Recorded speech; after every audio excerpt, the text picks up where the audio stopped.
Ohayo Sekai Good Morning World.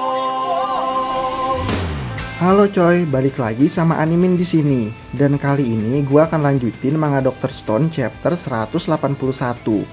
Nah, pada chapter sebelumnya kita kan udah lihat bahwa setelah berhasil lolos dari kejaran Stanley dan berhasil melewati pegunungan Andes dan hutan Amazon, kini Senku dan timnya telah tiba di kota Manaus, tempat asal sinar pembatuan ribuan tahun yang lalu yang telah mengubah semua umat manusia menjadi batu. Nah, setibanya mereka di lokasi tersebut, Senku dan timnya pun dikejutkan dengan tumpukan medusa yang sangat banyak yang mereka temui di Manaus. Bahkan saking banyaknya, medusa-medusa tersebut menumpuk dan terlihat seperti membentuk sebuah candi yang sangat besar. Lalu kejadian-kejadian menarik apa aja yang terjadi pada chapter kali ini? Kita putar intronya dulu coy. Aku suka susunya hingga tetes terakhir. Aku suka coklatnya hingga tetes terakhir. Susu bendera coklat nikmat hingga tetes terakhir. Susu bendera coklat hingga tetes terakhir. Nah, pada chapter 181 kali ini, pada panel awal chapter kali ini kita akan ditunjukkan sebuah cover di mana Ash, salah satu karakter One Piece, masuk ke dalam dunia Dr. Stone dan bertemu dengan Senku. Di mana besar kemungkinan cerita dari cover tersebut sedang menceritakan Senku yang sedang menyelamatkan Ash dari serangan Akainu dalam perang besar di Marineford dan menariknya masuk ke dalam dunia Dr. Stone. Nah, menurut infonya, mengapa tiba-tiba Ash bisa muncul di dalam cover Dr. Stone chapter kali ini adalah karena tepat pada saat chapter Dr. Stone ke-181 ini rilis, manga One Piece telah mencapai 1000 chapter. Dan Boichi, sang ilustrator dari manga Dr. Stone ini sangat menyukai karakter Ash dalam cerita One Piece dan membuatnya memasukkan karakter Ash tersebut ke dalam cover manga kali ini sebagai bentuk dukungan dan ucapan selamat kepada Oda Sensei sebagai mangaka dari One Piece atas keberhasilannya yang telah membuat One Piece tembus hingga 1000 chapter. Info yang gue dapet sih seperti itu. Dan sekarang kita lanjut ke cerita Dr. Stone-nya aja ya coy. Nah, setelah Senku dan timnya berhasil menemukan Medusa di lokasi asal sinar pembatuan, Senku pun langsung mencoba memastikan apakah Medusa-Medusa tersebut masih dapat berfungsi atau sudah tidak bisa digunakan lagi dengan memberikan perintah pembatuan kepada Medusa-Medusa tersebut bersama dengan Taiju. Yang mana seperti dugaan Senku, ternyata semua Medusa-Medusa tersebut sudah tidak dapat berfungsi lagi karena kehabisan daya. Tapi meskipun Senku sudah bilang kalau Medusa-Medusa tersebut sudah tidak dapat berfungsi karena kehabisan daya, Seno pun tertangkap oleh Gen di mana Gen melihat Seno sedang mengambil dan menyembunyikan sebuah Medusa dan memasukkannya ke dalam sakunya. Tapi saat Krum ingin memeriksa isi saku Seno, Senku pun bilang ke Krum untuk membiarkannya. Lagi pula baterai dari Medusa sudah habis dan gak akan bisa berfungsi. Selain itu, Seno juga masih berstatus sebagai sandera dan masih dalam pengawasan ketat Senku dan timnya. Malah Senku bilang, kalau benar Seno mengambil dan menyembunyikan Medusa, itu artinya Seno tertarik dengan alat pembatuan tersebut. Itu berarti mereka dapat meminjam pengetahuan Seno untuk membantu penelitian mereka dalam mengetahui mekanisme dari Medusa tersebut. Lalu setelah mendengar kalau semua Medusa-Medusa tersebut sudah tidak berfungsi lagi, Suika pun bilang, berarti meskipun mereka telah berhasil menemukan Medusa dengan jumlah yang sangat banyak, itu nggak ada artinya sama sekali.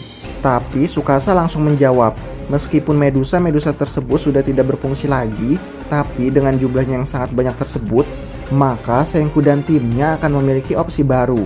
Dan opsi tersebut adalah, jika di kota Jagung, Joel harus sangat berhati-hati dalam membongkar dan menganalisa Medusa agar tidak merusak komponen-komponennya, karena hanya memiliki sebuah Medusa, maka Senku dan timnya punya banyak kesempatan untuk bisa membongkar dan melakukan berbagai eksperimen terhadap Medusa-Medusa tersebut tanpa takut merusak Medusa tersebut. Nah, di tempat lain, tepatnya di atas kapal Perseus yang kini telah diambil alih oleh Stanley dan pasukannya, setelah berhasil mengikuti jejak roda kendaraan Senku dan timnya dengan menggunakan pesawat tempur yang akhirnya berhasil diperbaiki, Stanley pun mengetahui kalau Senku sedang menuju ke sungai Amazon. Meskipun Stanley sendiri belum mengetahui secara pasti lokasi tujuan Senku, tapi berdasarkan jejak roda yang ditinggalkan oleh Senku dan timnya tersebut, Stanley mengetahui kalau Senku sedang menuju ke sungai Amazon. Dan menurut informasi yang diketahui tersebut, Stanley pun kembali ke kapalnya dan melanjutkan pelayaran mereka untuk pergi ke Sungai Amazon melalui jalur air, yang artinya Stanley akan melakukan pelayaran mengelilingi Amerika Selatan untuk bisa tiba di Sungai Amazon beserta dengan seluruh timnya. Dan tentu aja pelayaran mengelilingi Amerika Selatan tersebut akan memakan waktu yang cukup lama dan membuat Senku dan timnya untuk sementara waktu akan aman dari kejaran Stanley.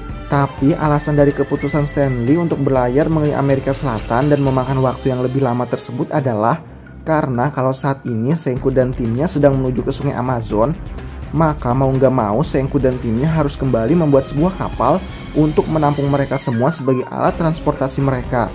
Dan menurut pasukan Stanley, maka Senku dan timnya juga akan membutuhkan waktu yang cukup lama untuk membuat sebuah kapal. Dan karena hal itulah Stanley memutuskan untuk berlayar mengelilingi Amerika Selatan untuk memastikan bahwa semua pasukan dan persenjataan Stanley yang berada di atas kapal Perseus dapat dibawa dan dipergunakan untuk penyerangan berikutnya terhadap Senku. Dan ternyata tepat seperti yang Stanley pikirkan, saat ini Senku dan timnya pun sedang membuat sebuah kapal. Tapi kapal yang sedang dibuat saat ini adalah kapal yang sedikit berbeda dari kapal Perseus yang pernah dibuat Senku dan timnya. Kapal ini memiliki bentuk yang sedikit aneh dengan tampilan depannya yang miring dan banyaknya sudut-sudut dari kapal tersebut yang menghadap ke atas. Dan ternyata kapal yang sedang dibuat Senku dan timnya tersebut adalah sebuah kapal siluman, kapal yang tidak akan bisa dideteksi oleh radar. Sehingga radar dari kapal Stanley nggak akan bisa mendeteksi keberadaan Senku dan timnya jika mereka menggunakan kapal siluman tersebut. Mengapa bisa begitu? Nah, cara kerja radar sendiri seperti kata Senku, radar dari sebuah kapal akan mengirimkan sebuah gelombang elektromagnetik. Lalu jika gelombang tersebut mengenai sebuah kapal lain, maka gelombang tersebut akan memantul. Lalu penerima radar dari kapal yang mengirimkan gelombang tersebut akan menerimanya kembali dan mengetahui kalau dalam jarak sekian ada sebuah kapal yang terdeteksi. Nah, karena hal tersebutlah, maka kapal yang sedang dibuat oleh Senku dan timnya tersebut memiliki tampilan depan yang miring dan banyak sudut yang menghadap ke atas. Alasannya adalah agar gelombang elektromagnetik tersebut tidak akan memantul dan kembali ke kapal yang mengirimkan gelombang tersebut. Tapi gelombang tersebut akan dipantulkan ke atas, sehingga radar kapal tidak akan bisa mendeteksi kalau ada sebuah kapal dalam radarnya. Selain itu, Senku juga melapisi kapal baru mereka tersebut dengan karet yang sudah dicampur dengan karbon, di mana menurut infonya, karbon dapat menyerap gelombang elektromagnetik sehingga gelombang elektromagnetik yang mengenai kapal siluman tersebut tidak akan memantul, tapi akan diserap. Tapi sayangnya saat sedang melakukan uji coba, kapal siluman yang dibuat oleh Senku dan timnya tersebut belum menjadi kapal siluman yang sesungguhnya karena masih dapat dideteksi oleh radar. Dan salah satu penyebabnya menurut Ukyo adalah karena ukurannya yang sangat besar. Nah, mendengar perkataan Ukyo tersebut, Krum pun bertanya tentang pengaruh dari ukuran kapal tersebut dengan kemampuan siluman dari sebuah kapal. Lalu Ryusui pun menjawab, tentu aja ukuran kapal sangat berpengaruh terhadap kemampuan kapal untuk menjadi sebuah kapal siluman. Sama seperti mata, semakin besar bendanya, maka semakin mudah bagi mata untuk mendeteksinya. Dan setelah mendengar penjelasan Ryusui tersebut, Krum pun kembali bertanya, jika ukuran sangat berpengaruh, lalu bagaimana bisa tumpukan Medusa yang sangat besar tersebut tidak bisa terdeteksi oleh manusia bahkan dengan teknologi abad ke-21? Mendengar perkataan Krum tersebut, semua orang yang berasal dari abad ke-21 pun terkejut. Lalu Ukyo dengan cepat langsung mengambil sebuah Medusa, lalu melakukan uji coba terhadap Medusa. Apakah Medusa akan terbaca di radar atau tidak? Dan ternyata setelah melakukan percobaan, Medusa sama sekali tidak terdeteksi oleh radar. Yang besar kemungkinan penyebabnya adalah karena bentuk desain aneh dari Medusa tersebut, atau ada sebuah komponen yang dapat menyerap gelombang elektromagnetik dalam Medusa tersebut. Entah yang mana jawabannya, tapi dengan kemampuan Medusa yang tidak terdeteksi oleh radar tersebut, Krum pun bilang, bagaimana jika kita menempelkan Medusa-Medusa tersebut di seluruh kapal?